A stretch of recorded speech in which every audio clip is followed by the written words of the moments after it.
네, 반갑습니다.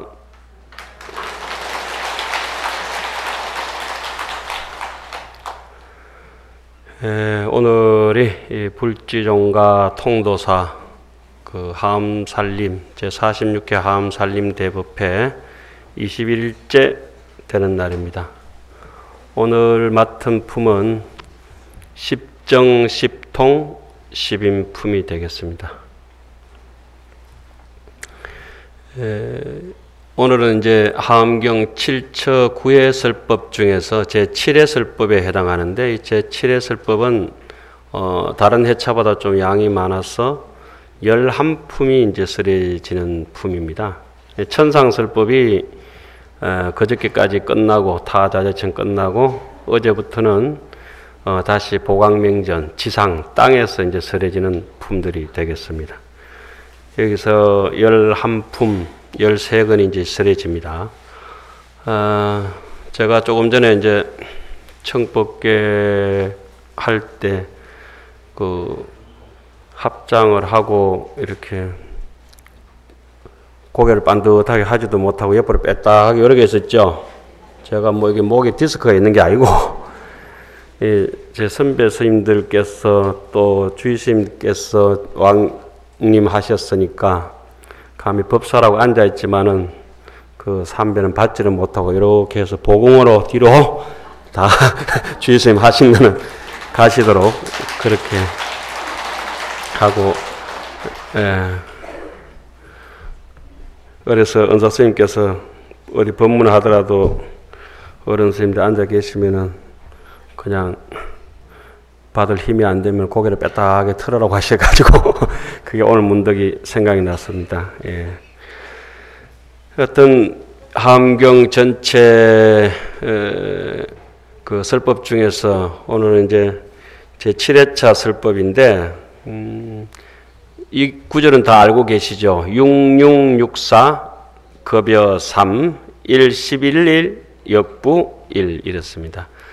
처음에 6664 할 때 6은 1회차 6품이요, 두 번째 6은 2회차 6품이요, 3회차 666 6품이 되고 4회차에 6664 야마천궁에서 4품이 설해지죠. 도솔천에서 3품이 설해지고 타자재천에서 1품이 설해지고, 그리고 이제 땅으로 내려와서 십정 십통 십인품 아성지품 여수량 보살주처 불부사 열애십신 상해품 열애수호 공덕품 보현행겁 열애출현품까지 해서 11품이 되는데, 그 중에 이 7회차 설법의 가장 근본 설법이라고 할 수 있는 십정 십통 십인품, 어제부터 이제 시작이 됐죠. 천상 십지품까지는 보시, 지계, 인욕, 정진, 선정, 반야, 방편, 원, 역, 지, 십바라밀에 대해서 차제적으로 한의지, 이구지, 발광지, 예매지, 난성지, 현전지, 원행지, 부동지, 선해지, 법운지 이와 같이 10가지의 수행자가 실천할 수 있는 이론적인 수행 방법에 대해서 십지품에서 충분히 숙지하고, 그리고 이 7회차 설법은 비유하자면은 이렇습니다. 감이 저 나무에 달려가지고 익어갈 때 미리 익은 것도 있고 늦게 익은 것도 있고 그렇게 했죠. 나무에 달려가 있을 때 익을 때, 그죠? 그리고 어느 정도 가을이 물어있고 초겨울이 되면 감이 다 어떻습니까? 홍시될 때는 다 큰 감, 작은 감, 이놈 저놈 다 똑같이 물어익잖아요. 그죠? 그게 이제 등각이라고 하는 건데, 이 7회차 설법이 그런 설법입니다. 우리 학교 다닐 때 구구단 외워보셨죠? 그러니까 머리 좋은 사람 빨리 외우고 둔한 사람, 저 같은 사람 한 석 달 열흘 걸려서 조금 부족하고, 원래 제가 이게 피부가 백옥 같은 피부인데 통도사 오면 이래가지고 떨리가지고 새까매집니다. 예. 그래서 구구단을 외울 때는 수행할 때 빨리 외운 사람, 늦게 외운 사람 순차적으로 이렇게 차례가 있지만은, 지금 여러분들 구구단 다 외우고 계시잖아요. 그죠? 네 구구단이나 내 구구단이나 똑같은 구구단이다. 이래서 할 때는 평등하게 깨달았다. 등각이라 합니다. 말씀 이해가세요? 예, 요래서 이제 7회차 설법을 등각설법이라 그러고, 그 외운 구구단을 가지고 각자 인생살이에서 적재적소에 잘 써먹으면 그걸 묘각이라 합니다. 묘각. 예. 그래서 오늘 할 부분은 십정, 십통, 십인품, 아성지품, 여수량, 포살주처, 불보사, 혈의 십신, 상해부, 열애수호, 공덕품, 보연행금, 열애출 이렇게 되잖아요. 그죠? 십정품이라고 하는 것은 선정에 든다고 하는 것인데, 이 십정품에서는 부처님께서 찰나제 삼매라고 하는 데 들어가십니다. 삼매라고 하는 것은 하암경은 9 해차에 설해질 때마다 매번 부처님께서 방강을 하시고 매 해차에 설법하는 설법 반장이라고 이해 안 가시죠? 그 해차를 담당했는 설법주가 있습니다. 해주가 삼매에 들어갑니다. 부처님의 방강을 하시고 그 방강을 받을 수 있는 그릇이 되기 위해서는 삼매라고 하는 법기를 마련해야 됩니다. 그래서 삼매에 들어가서 그 부처님의 방강의 의미라든지 그 해차에 설해질 그 설법 내용을 이제 받아들이게 되는데, 삼매에 든 사람만이 신구의 삼업에 대해서 가피를 받을 수가 있겠습니다. 그래서 7회차에서는 각 해차의 설법주가 이렇게 나와요. 처음에는 하암경은 제일 처음 나오시는 보살님이 누구셨죠? 보현보살. 그래서 비로자나 부처님의 장남을 보현보살이라고, 소남 작은 아들을 문수보살이라고 합니다. 1회차 설법주는 보현보살, 2회차는 문수보살, 3회차는 법회보살, 4회차는 공덕님, 5회차는 금강당보살, 6회차는 금강장보살, 7회차는 지금 이 오늘 회차하는 부분이지 않습니까? 그죠? 여기는 다시 보현보살, 8회차도 보현보살, 7회차는 보현보살과 부처님 세존, 열애께서 직접 설하시는 부분이 있습니다. 아성지품하고 열애수호, 강명공덕품이. 열애 친설이 나오는 부분은 하암경 39품 중에 유일하게 2품인데 7회차에 나옵니다. 십정, 십통, 십인품 다음에 아성지품하고 열애수호, 강명공덕품이 부처님께서 친히 설하는 품이 되겠습니다. 나머지 품들은 하암경은 어떤 분들은 대방광불하암경이라 하시는 분도 계시고, 어떤 분은 대방강불하암경이라고 하시는 분도 계시지만 그건 글자에 떨어진 것이고, 저는 이렇게 합니다. 대방강불하음경. 앞으로 붙일지 뒤로 붙일지 상관없죠. 경이라고 하는 것은 글에 있는 것은 아니고 의미만 이렇게 새기게 되는 것인데, 7회차에는 세존의 설법이 있다는 사실을 조금 이제 한번 명기해야 되고, 보현보살이 7회차 등장하시고 8회차 이세간품도 보현보살이 등장하시고 9회차 입법계품도 상수 그 해주가 보현문수가 상수가 됩니다. 그리고 나머지는 지말법회에 가서는 53 선지식이 이제 그 설법주를 거들어주죠. 또 마지막에 가서는 미륵보살, 문수보살, 보현보살 이렇게 해서 이제 입법계품까지 마무리가 되는데, 여하튼 이래서 보현보살의 이름이 굉장히 많이 나옵니다. 처음에도 보현으로 시작해서 하암경은 마지막 입법계품 마칠 때까지 뭐겠어요? 보현보살. 그래 보현경이라 해도 괜찮을 정도죠. 그래서 하암경은 삼성원융이라고 해서 문수, 보현, 비로자나 부처님을 같이 이렇게 원융해서 같이 모십니다. 예. 하여튼 오늘 할 부분은 십정, 십통, 십인품인데, 십정품이라고 하는 것은 십지품에서 천상설법에서 창고에 가득하게 곡식을 수행을 해가지고 공덕에 저장했는 것과 똑같습니다.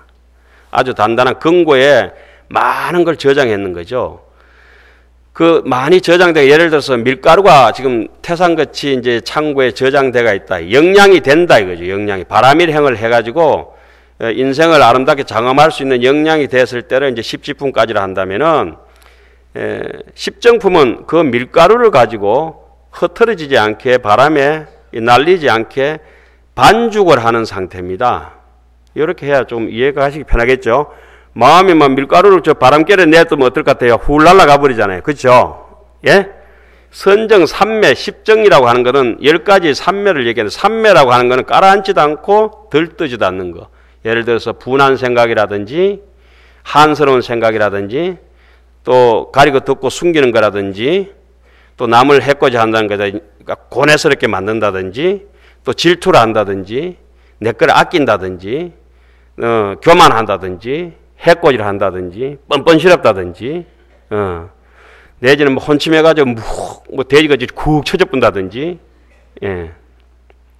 또 뭐 얍삽하게 해가지고 막 펄펄펄 날려대고 산란스럽다든지 또 이렇게 깨어름 터져가지고 축 늘어져 있다든지 뭐 일손을 놓아버린다든지 정신줄을 놓았다든지 잘 믿음이 없다든지 제대로 알지 못하든지 이런 것들이 중간에 개입이 되기 때문에 선정삼매라고 하는 데에 들어가지는 못합니다. 그래서 십정품을 읽어보면은 체극적정이라 이렇게 나오거든요. 사마타를 얘기하는 거죠. 사마타. 모든 바깥에 그런 잡다한 것을 끊어버리는 상태. 반죽을 해가지고 반죽을 해놓으면 밀가루가 풀풀 날리지 않지 않습니까? 그죠? 단단하게 고정되어 있대. 이 십정품이라고 하는 것은 마치 물에다가 맑은 그릇에다가 맑은 물을 이렇게 담아 놓은 것처럼 삼매라고 하는 삼매에 든 사람들은 유연하거든요. 딱딱하고 뭐 쇠붙이처럼 이렇게 강직하고 이런 것보다는 삼매에 들어갈 수 있는 사람들 굉장히 물처럼 그 유연하지만은 그 부드러운 것이 거칠고 아주 그 가시 같은 강한 것들을 다 이겨낼 수 있는 힘들이 있거든요. 그래서 십정품이라고 하는 것은 그 부처님께서 여기서는 특히 7회차에서는 찰나제 삼매라고 하는 데 들어가시는데 찰나제라고 하는 것은 찰나의 시간인데 찰나의 시간마저도 그 빈틈이 없다. 시간이 존재하지 않는 까닭으로 다른 잡다한 번뇌들이 잡념들이 밀고 들어올 자리가 없는 것이다. 찰나제 삼매는 그렇게 삼매마다 매 삼매마다 뜻이 그 하암경에 이렇게 다 포함이 되어 있습니다. 예. 그러니까 여기서 십정품이라고 하는 것은 그렇게 반죽을 하듯이 단단하면서도 유연하면서도 흐트러지지 않는 정신 상태. 이 삼매를 유지했을 때, 물론 그 이제 삼매 선정까지 가기까지는 부단한 노력이 있어야 돼. 게으른 사람은 삼매에 못 들어갑니다. 게으른 사람은 악독해가지고 삼매에 들어갈 수 없어요. 탐진치가 많은 사람들은 교만하든지 의심이 많고 자기의 소견머리가 많은 사람은 삼매에 절대로 들어갈 수는 없습니다. 그것도 뭐 악업장을 이렇게 풀어나가는 길들이 이제 여러 가지가 있는데 그런 반죽을 했는 상태인데 십통품을 또 오늘 또 해야 되지 않습니까? 그죠? 통이라고 하는 거는 신통하다. 지혜 신통을 얘기하는 거죠. 그러니까 십정품에서 선정을 얘기하고 십통품에서는 저 지혜를 발휘해서 반죽해놓은 데다가 간을 맞추고 첨가물을 넣어서 뭐 효소를 엿든지 해서 적당하게 넣을 만한 것을 지혜롭게 넣어서 발효를 시키든지 그렇게 하는 상태가 십통품이라고 합니다. 십통품. 그러니까 뭐 눈이 제대로 볼 수 있고 귀가 제대로 들을 수 있는 이러한 정신 상태를 가진 것은 하안경은 무조건 얘기하면 몇 가지 얘기합니까? 10가지입니다. 10가지. 십바라밀, 육바라밀하고 십바라밀. 우리 손가락이 몇 개요? 발가락이 몇 개요? 눈이 몇 개요? 10개 하셔야지. 하안경은 무조건 10개 하셔야지. 10개는 하나, 둘, 셋, 넷, 다섯, 여섯, 일곱, 여덟, 아홉, 10개가 아니라 1천, 1만, 10만, 10억 이렇게 늘어나는 게 원만수라 하거든요. 그죠?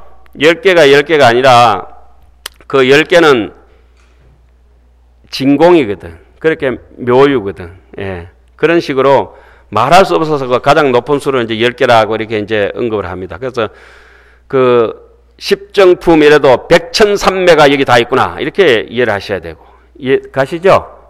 십통품이라면 모든 신통 지혜가 여기에 다 있구나. 이렇게 이제 들어갑니다. 중중무진으로 이제 연결되어 있죠. 그리고 십인품이라고 하는 것은 앞에 선정과 지혜, 십정품과 십통품을 연결해서 정과 해가 쌍수하는 것, 정의 상수가 돼서 참을 인자라고 하는 것은 모든 번뇌로부터 내가 나를 자신을 참고 견뎌내서 분별하는 생각을 지키고 이겨낼 수 있다고 하는 강력한 의지력이고 밝은 지혜를 상징하는 겁니다. 이렇게 처음에 참선을 하든지 기도를 하든지 어느 정도 밝은 것이 이렇게 고요하면은 찾아오잖아요. 고요한 것이 찾아오면 그것이 이제 또 정폭이 되잖아요. 밝아지면서 솜씨를 얻어버린 사람은 일치월장이라고 하듯이 일문천호라고 하듯이 팍팍팍팍 크거든요. 그죠? 이 앞에 이제까지 저기 하던 품들은 나락 씨앗을 갖다가 1회차 같으면 그냥 모자리에 뿌리는 택이고 2회차 가면은 그게 이제 사기 트는 신심택이고 그것이 이제 좀에 이제 줄기가 이제 나락이 이제 논에서 이제 자라고 십주품, 그죠? 그러다가 또 십행품 되면 공덕을 쌓고 이러면은 나락이 어느 정도 이제 무성하게 뭐 자라는 것이고 십향품 하면 이제 쭉쟁이지만 그래도 연걸라고 하는 그 열매가 이제 꼭지꼭지 이제 달리는 경우라면은 십지품쯤 되면은 알갱이가 하나 둘씩 연걸어 가는 것이죠. 그러니까 앞에 뭐 저기 십주, 십행, 십향 이런 부분에서는 나락 배도 곡식을 얻을 수 있겠다 없겠다? 전혀 얻을 수가 없기 때문에 그런 것을 상사각이라 깨달아도 꿈속에서의 깨달음이라 그러고 십지품부터가 이제 도에 대해서 눈을 뜨게 되는 견도라고 합니다. 견도. 그 십지품 이제 2지부터 넘어가면 수도 생활을 한다고 수도라고 하고 8지를 넘어가야 그때부터는 우리 오늘 하는 십인품처럼 무생법인을 얻게 된다 하거든요. 인이라고 하는 것은 참는다고 하는 것은 칼날 인자 밑에 마음 심자도 쓰지만은 심장에다가 칼이 꼽히면 얼마나 아프겠어요. 손가락 밑에 가시가 박혀도 아파 죽을 지경이고 눈에 티끌 하나 들어가도 죽을 지경인데 그러한 것들이 어떠한 내인데 악조건 속에서도 다 참아낼 수 있을 때 인생을 바라보는 것이 이제 장엄이 되기 때문에 십인품에서 이렇게 설하는 것들입니다. 하여튼 오늘 하는 부분은 뭐 우리 품은 아니고 아까 그 교무스님께서 말씀하시기를 뭐 법화경의 오천태석처럼 부처님께서 한번 법화 이제 법문을 하시는데 비구들이 아만스럽고 그 조금 스님들은 좀 이렇게 잘난 척하는 스님들이 많잖아요. 이렇게 뻣뻣하게 가지고 내가 낸데 싶어가지고. 그러니까 부처님 뭐 법문 들어도 듣고 뭐 매일 그런 법문이니까 그러니까 5,000명이 나가서 자리를 휙 가버려 나갔잖아요. 5천태석이라 하죠. 그러니까 부처님께서 당신을 위로하시면서 속에는 하닥질이 나셨겠지만은 아이고 여러분 이제는 쭉쟁이는 다 나가고 알맹이만 남았습니다. 그렇게 이제 부처님께서 하소연 하신 것이 알맹이만 남았다고 이렇게 말씀하신 적이 있죠. 하여튼 이런 것들을 우리 절간에서는 반야도태라 합니다. 반야도태. 반야 못 봤냐? 반야도태. 예? 금강반야 바라밀경 하잖아요. 금강 다이아몬드 같은 네 마음을 봤냐? 못 봤냐? 봐라. 밀이다. 꿀이다. 이렇게 이제 금강 봤냐?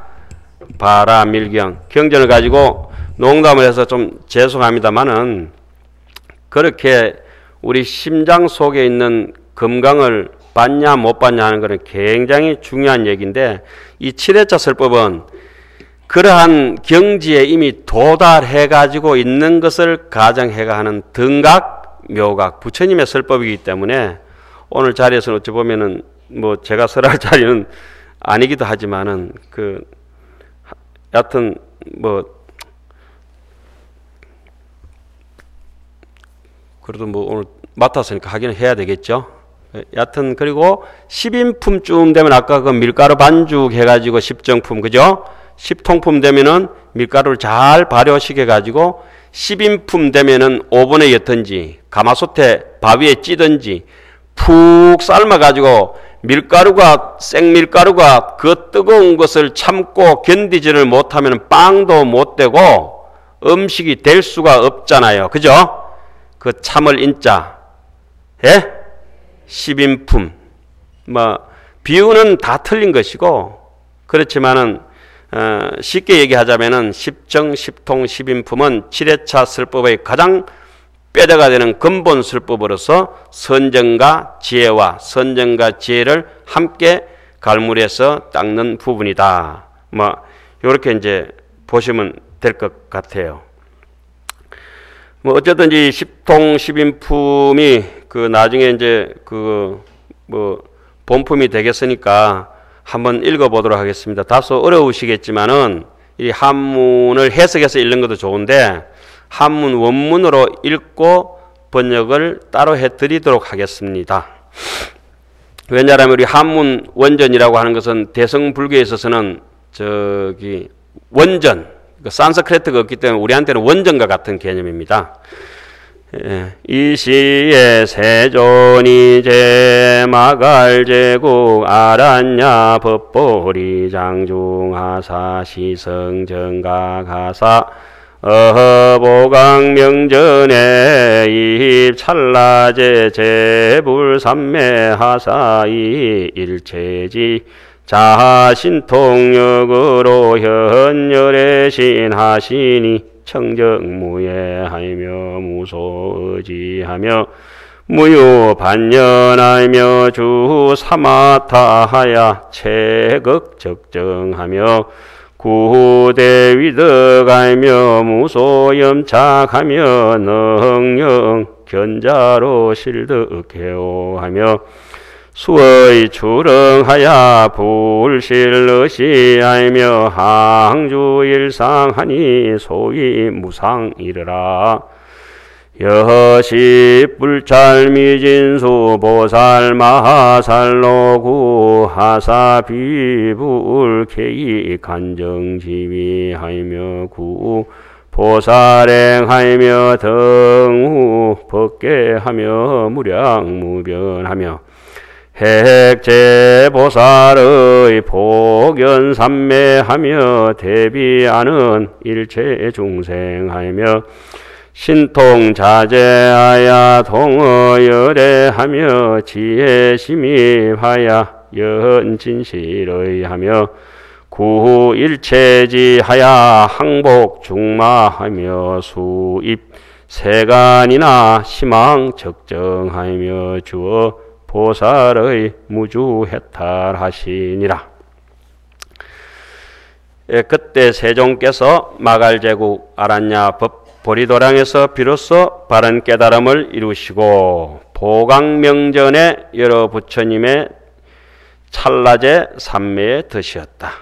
온갖 지혜와 온갖 신통한 힘으로 열의 몸을 나타내니 청정하여 걸림이 없으며 의지할 데가 없고 반연할 것이 없으며 사마타에 머물러 가장 고요하며 큰 위엄과 덕을 갖추고 물들 것이 없으며 보는 이로 하여금 모두 깨닫게 하며 마땅하게 태어나서 시기를 놓치지 아니하며 항상 한 가지 모양에 머무시니 이른바 모양 없는 것이었다. 열 부처님 세계의 작은 미진수 같은 보살마살과 함께 계시었으니 모두 정수리에 물 붓는 지위에 들어가 보살의 행을 갖추고 법계와 평등하여 한량 없고 거지 없으며 보살들의 두루보는 삼매를 얻어 가엾이 여기는 마음으로 일체 중생을 편안케 하며 신통이 자유로움이 열애와 같고 지혜가 깊이 들어가서 진실한 이치를 연설하며 온갖 지혜를 갖추어서 여러 마군들을 항복받으며 비록 세간에 들어갔으나 마음은 항상 고요하여 보살의 머문 데 없는 해탈에 머무른 이들이었다. 지금 이렇게 제가 입으로 경을 읽었고 여러분들께서 분명히 귀로 들었습니다. 그러나 경전이라고 하는 것은 제가 글을 읽었는데 좁은 의미에서는 글자로 기록한 이것이 경전이고 하엄경이겠지만 여러분들 잘 아시다시피 지금 내 온 힘을 다해서 어째 보면은 제가 늘 느끼는 얘기입니다만 강의할 때마다 제 일생이 여기 다와가 있습니다. 여러분들도 바깥에 거 다 놔두고 지금 숨 쉬는 그대로 여러분들 일생이 그대로 앉아 있는 것입니다. 그래서 오늘 이렇게 하원법회하고 이런 것들이 어찌 보면은 의례의식적으로 하나의 요식 행위에 지나지 않을지 모르지만은 우리의 이 법회는 천대 만대 영원히 그 빛이 이어져 나갈 것입니다. 예. 근데 이렇게 경을 읽으면은 경을 읽어야 됩니다. 책을 읽으면 안 되고, 경을 읽는다고 하는 것은 뜻을 가슴에 새기는 겁니다. 책을 읽는다는 것은 목소리 좋게 글만 읽는 것입니다. 제가 이게 너무 실례인데 노래 한번 할까요? 역시 공부보다는 노래 노는 걸 좋아하십니다. 꽃피는 동백섬에, 여기까지 하겠습니다. 박수 치지 마세요. 요게 누구 노래입니까? 조용필이 노래가 아니고 제 노래입니다.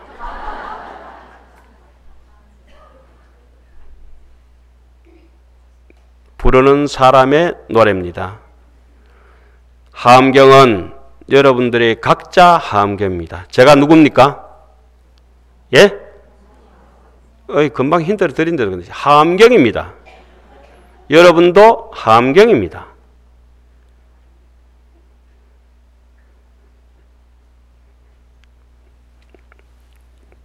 얘기가 논리적으로 비약되는 것 같지만은 사실은 그렇지 않고 진실은 그러합니다. 그러나 책은 또 이렇게 보면은 좋은 점은 있어요. 이렇게 수백 번 읽어도 사람한테 물으면 이 돌대가리 같은 게 그거도 모르나 이러지만은 책은 1000번 읽어도 10,000번 읽어도 싫다 소리 안 하는 거라. 여러분들 요번에 어집 짜는 거 저쪽에 도표 이렇게 조금 부족하지만 만드는 거 이렇게 나눠드린 거 보셨죠? 오늘도 책 조그만 꼭지 하나 받으셨죠? 이렇게 책을 분석하고 보고 이렇게 해가지고 또 요 볼펜 가지고 많이 쓰고 또 이래가지고 공부한다고 막 이렇게 눈이 빠지도록 하실 거 아닙니까? 그죠? 그렇게 많이 하셔야 됩니다. 그래 하시면은 결국 책만 성불하고 사람은 성불하지 못할 것이다. 그런데 우리가 알아야 될 것은 옛 사람들은 글 없이 경을 전해왔습니다. 이건 사실입니다. 글자 하나 없이 경을 전해왔습니다. 지금 여기서 글을 못 보는 사람을 위해서는 눈이 앞이 잘 안 보이고 장애가 있는 분들은 귀로 설명을 해야 될 것이고, 그런데 그분이 글자가 경이라면 그분한테 어떻게 경을 얘기하겠어요? 귀가 안 들리시는 분한테는 또 이렇게 보여주기라도 해야 되고, 경이라고 하는 것은 비디오도 경이고 오디오도 경이고 문자도 경이고, 그렇지만 그 경이라고 하는 것은 글자도 아니요, 그림자도 아니요, 그림도 아니요, 아무것도 아니요, 오직 부처님의 뜻일 뿐이라. 어떤 말 잘 듣는 효자가 어릴 때 부모님 말씀을 명심해가지고 받아 적어 놓지도 않았는데 가슴에 새기면서 행동할 때마다 그 말씀한 것을 실천하잖아요. 그죠? 그러면 그 말씀이 까먹어지겠습니까? 안 까먹어졌죠. 그렇게 몇백 년을 부처님으로부터 들었던 법문을 스승이 제자에게 전하고 제자에게 전하고 글 없이 그렇게 전해왔습니다. 몇백 년을. 그러니까 경전을 글자를 외우는 것이 아니고 뜻을 가슴에 새기는 거라서 절에서는 경전 공부를 할 때는 마땅히 반드시 다 외우게 합니다. 이걸 지식적으로 접근해서 글자를 외우려면은 그거는 지식이 목적이기 때문에 굉장히 힘이 드는 것이죠. 그러니까 경이라고 하는 것은 지식이란 것, 이 하암경 자체가 인생이 된다고 하면은 지식이 목적이 아니라 한다면은 박사도 필요 없고 아무것도 필요 없고 오직 같이 부처님의 제자들끼리 이 뜻을 이 시대에 나누어야 된다. 그 방법이 책이 됐든지 불교 방송에 저렇게 TV 방송이 됐든지 방송도 전부 뭐다? 하엄경이다. 매일 저렇게 환한 태양이 떠서 쏟아지는데 뭐 그래 관심이 많고 매일 저래 바람이 부는데 뭐 그래 관심이 많은가? 그죠? 영축산에 오늘 또 산이 그 낙엽이 져서 이파리가 하나도 없을 것 같지만은 가지끝마다 뭐를 달고 있어요? 내년에 피울 잎사귀를 몽우리를 맺고 있고 무풍한송길을 걸어오면은 솔순이 지금부터 돋아가지고 내년 5월에 송화가루를 날릴 것이고 분명히 진달래도 지금 만져보면 산길에서 단단한 꼭꼭지를 달고 있고 그렇죠? 가늠전 앞에 목련도 벌써부터 봄이 돼서 피는 것이 아니라 지금부터 그렇게 야무지게 피고 있죠. 저기 영각 앞에 설중면은 또 어떻습니까? 매화봉오리가 이 추운 겨울에 계속 버틴다. 온 산천이 한 번도 텅 빈 날이 없고 잎이 지면 새로 돋아나고 잎이 지면 새로 돋아나고 이걸 소식이라 하거든요. 소식. 소라고 하는 것이 있는 것이 소멸되는 것이요. 식이라고 하는 것이 없는 것이 번식돼서 생식돼서 다시 돋아나는 것이라.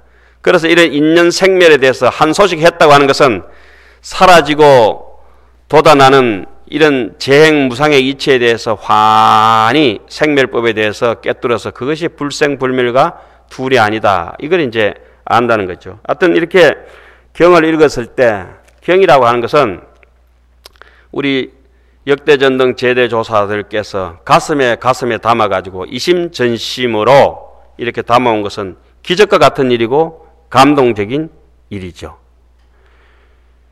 예.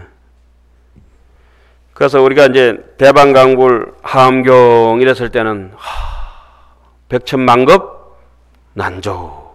그 이제 열의 출현품에 나오는 얘기거든요. 여시심심 미밀법 이와 같은 깊고도 오묘한 미밀법을 백천만급 난가문이라 백천만금치라도 듣기가 어렵다. 이 얘기를 척천무가 너무 이 80권 하엄경을 번역하고 난 뒤에 다 사불사를 마치고로서 감동해가지고 그 구절을 바꿔서 뭐라 했죠? 무상심십 미묘법 백천만급 난저우 악언문견 덕수지 원내열의 진실에. 여러분들이 오늘 하실 마지막 요 7회차의 품 중에서 제일 마지막 품이 무슨 품이에요? 열의 출현 품이죠. 열의 출현하면 부처님 방광 그어서 방광 쫙 하시거든. 부처님이 설법하시는 부분에는 보면은 입법개품도 사자빈신삼매를 먼저 하시거든. 어떤 학인이 이제 제가 다른데 운문상가 어디 갔을 때 묻습니다. 스님 다른 삼매는 다 설명하시는데 사자빈신삼매는 설명 안 하셨습니다. 사자빈신삼매의 뜻이 뭡니까? 사자가 짖으면은 여우 토끼는 오그라들어서 달게들지도 못한다. 사자 같은 강력한 사자 빈신이 쫙 기지개를 켜고 할 때 다른 잔머리 굴린다든지 잡념이 달라붙지 않기 때문에 세속적인 것이 일체 없기 때문에 그럼 부처님이 쪽제비 빈신 삼매라면 얄궂잖아요. 부처님 무슨 띠예요? 갑인생 범띠라고 이제 경전에 기록되어 있어요. 그죠? 선어록에 보면 경덕전독록에 부처님은 갑인생 범띠로 기록되어 있어요. 부처님 쥐띠란 별로 안 좋잖아요, 느낌이. 용띠 정도는 괜찮아요. 그죠? 예, 용띠 정도는 괜찮아요. 예. 그러니까 부처님 그 띠가 맞으시든지 안 맞으시든지 그 의미를 취했을 때는 당연히 무슨 띠를 해야 되겠어요? 범띠로 하셔야 된다. 이거예요. 예.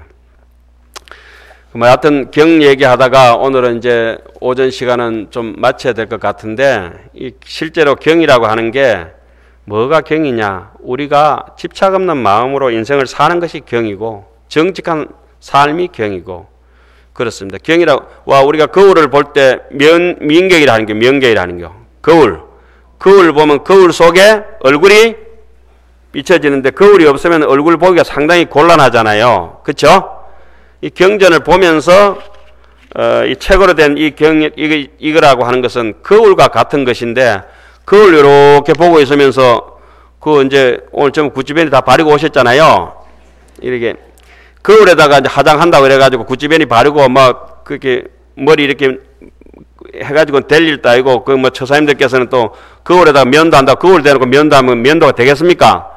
책만 봐가지고는 되지 않고 요 책이 우리 속에 이제 착 들어와야 되죠. 그러니까 경전을 보고 있으면은 내 마음이 어디서부터 베베 꼴레가 뒤틀어졌는지 이 꼬여가 있는 거 틀어진 거 있잖아요.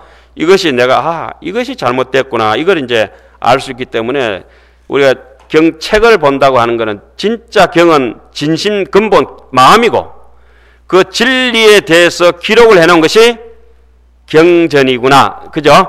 예, 그렇게 이제 이해를 하셔야 돼요. 그 거울 속에 뭐 허당하면 이게 골치 아프거든. 예.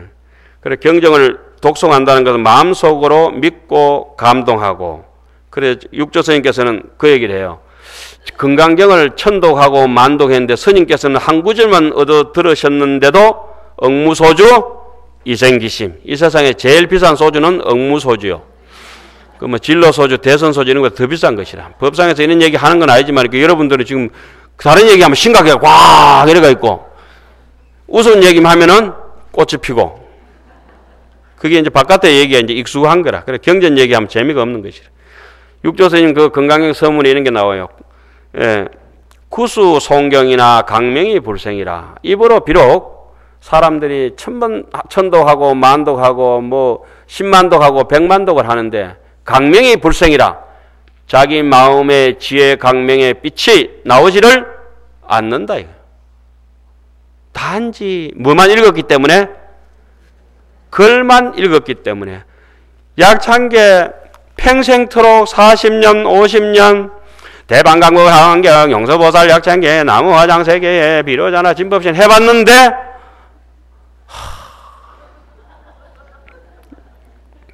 그래서 또 스스로 위로나죠. 약창계 마이 하면 도랑신중이 춤춘단다. 하도 안 돼가지고 좀 짜면하게 이렇게 만들어 놓기는 했는데, 근데 그걸 또 이제 글자만 따라가서 분석하면 그것도 잘못된 것이다. 예. 그걸 보면서 그 뭐 육조스님 얘기를 이제 생각해 보면 그래요. 외송 내행하야사. 바깥으로 입으로는 경전을 송출하고 외우고 이렇게 하지만은 내행이라 마음 안쪽으로는 실천하겠다고 하는 의지가 강력해야 된다. 그러면은 외송 내행하면은 강명이 제등이라. 강명이라고 하는 건 아까 전에 십정품에 선정이 자리 잡게 되고 바깥으로 지혜로 뿜어져 나오면서 그것이 자비롭게 이제 인생을 살게 되는 거죠. 그렇지 못하면 고요하지 못한 사람들은 무자비합니다. 예. 깨어른 사람들은 악독하고 무자비합니다. 예. 그래서 내무경고하야. 안쪽에 강력하게 실천하겠다 하는 의지력이 없으면 정예가 정물어라. 선정과 지혜가 십정품이고 십통품이고 아무것도 없이 싹 사라져버린다. 그래서 구송시명이라 입으로 외우되 외운 것만큼 마음으로 내가 하엄경이다. 내 일생이 여기에 있다. 이런 마음을 든다면 정예가 균동하여 십정품이 이해가 되고 십통품이 이해가 될 때 시명구경이르라. 그것이 바로 구경열반이르라. 그래서 이제 하엄살림이라 오셔가지고 하엄경을 알아야 이렇게 부자가 되거든요. 하엄경이 이제 1회차에는 부처님이 이렇게 깨치셨다. 시성정각. 가르침이 일어난 근본, 교가 일어난 인연을 설명합니다. 시성정각. 그러면 거기에 대해서 믿어라. 이렇게 2회차에서는 믿음을 이렇게 제시를 해요. 저는 이번에 이걸 해석하면서 그렇게 해놨습니다. 이 진여, 마음, 진심, 깨달음, 이것이 뭐냐? 내 인생이다. 그럼 내 인생이 뭐냐? 이번에 이렇게 자그마한 도표를 그 하나 만들고 나니까 문득 이런 생각이 들어요. 아, 나도 이제 그 하암산에 조그만 풀떼기 하나, 작은 해초리 맡은 나무 하나 심었다. 스스로 이제 고맙다. 이런 생각을 문득 이제 가지게 됐죠. 영축산에 나무가 얼마나 많습니까? 아름드린 나무도 되지 못하고, 뭐 이렇게 보기 좋은 나무들도 많겠지만은, 그동안에 이리 헤매고 저리 헤매고 중노릇 이게 산중에 와가지고 30년 넘게 이리 허불떡 저리 허불떡 헤매다가 짜만한 이제 묘목 하나 나도 이제 심었다. 이제 잘 자라야 될 텐데 또 비바람은 또 얼마나 또 견뎌야 되겠어요. 그 생각이 문득 들었어요. 이 하암경을 안다고 하는 것은 이 생명 존재에 대한 부귀한 걸 알아야 되거든. 이제 한 2분 3분쯤 남았네요.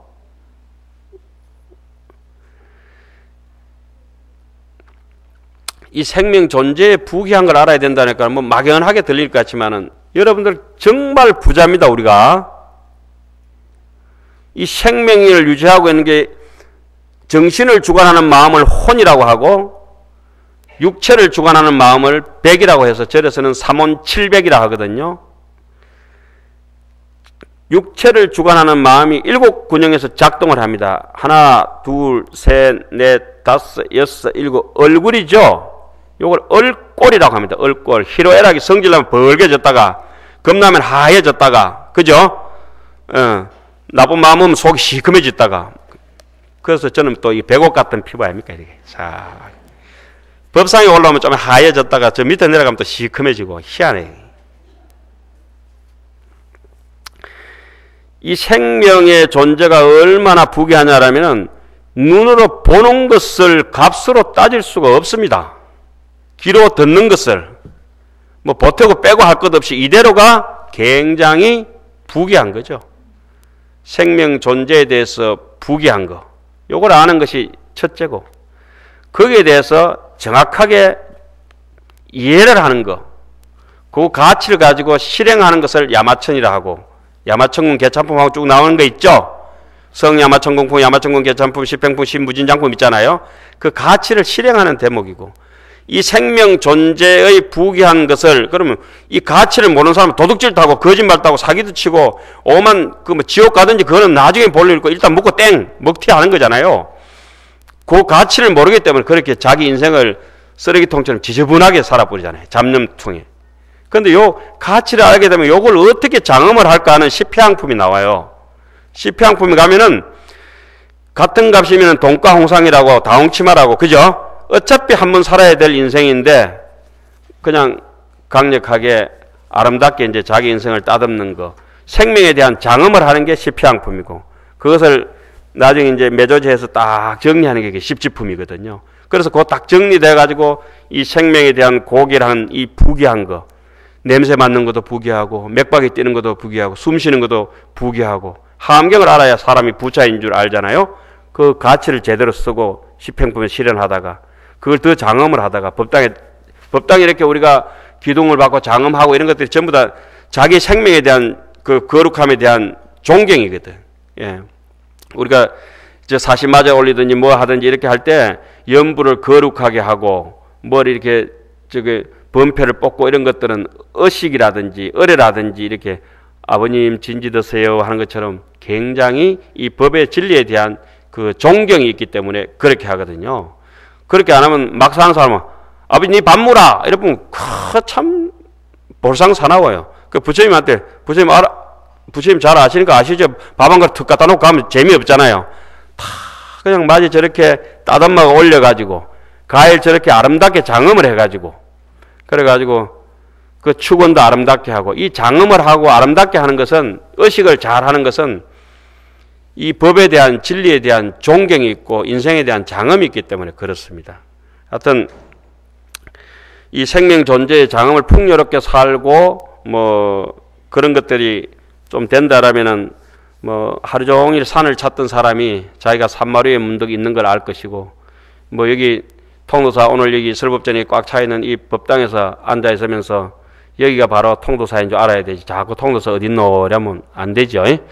그 자갈치 시장 가서 부산 어딨노 이러면 안 되고, 남대문 가가지고 서울 어딨노 이러면 안 되고, 지금 쓰고 있는 마음 그대로가 청정법신 비로자나이니라. 그런데 내가 조금 업식이 가로막혀가지고 잘 안 비는갑다 이 생각 하셔야 되잖아요. 그죠? 그 자기를 자꾸 경전을 읽고 귀로 듣고 귀도 거울이 되고 눈도 거울이 되고 그 말하는 것도 거울이 되고 해서 자기를 사기 함살림 같은 이 대법당에 그 통사 같은 이 좋은 극락이 어디 있겠어요? 원효 스님은 그 무념적식 극락이라 했거든. 귀신놈 같은데 잡념이 없으면 염념 보리심이면은 처처 극락이다. 조금 전에 읽었던 대목이 그래요. 세간에 들어가지만은 세간에 휘말리지 않는다. 이 대목이 이제 십정품에 나왔어요. 오늘은 이제 오전 법문은 여기까지만 하고 오후 시간에 또 다시 뵙도록 하겠습니다.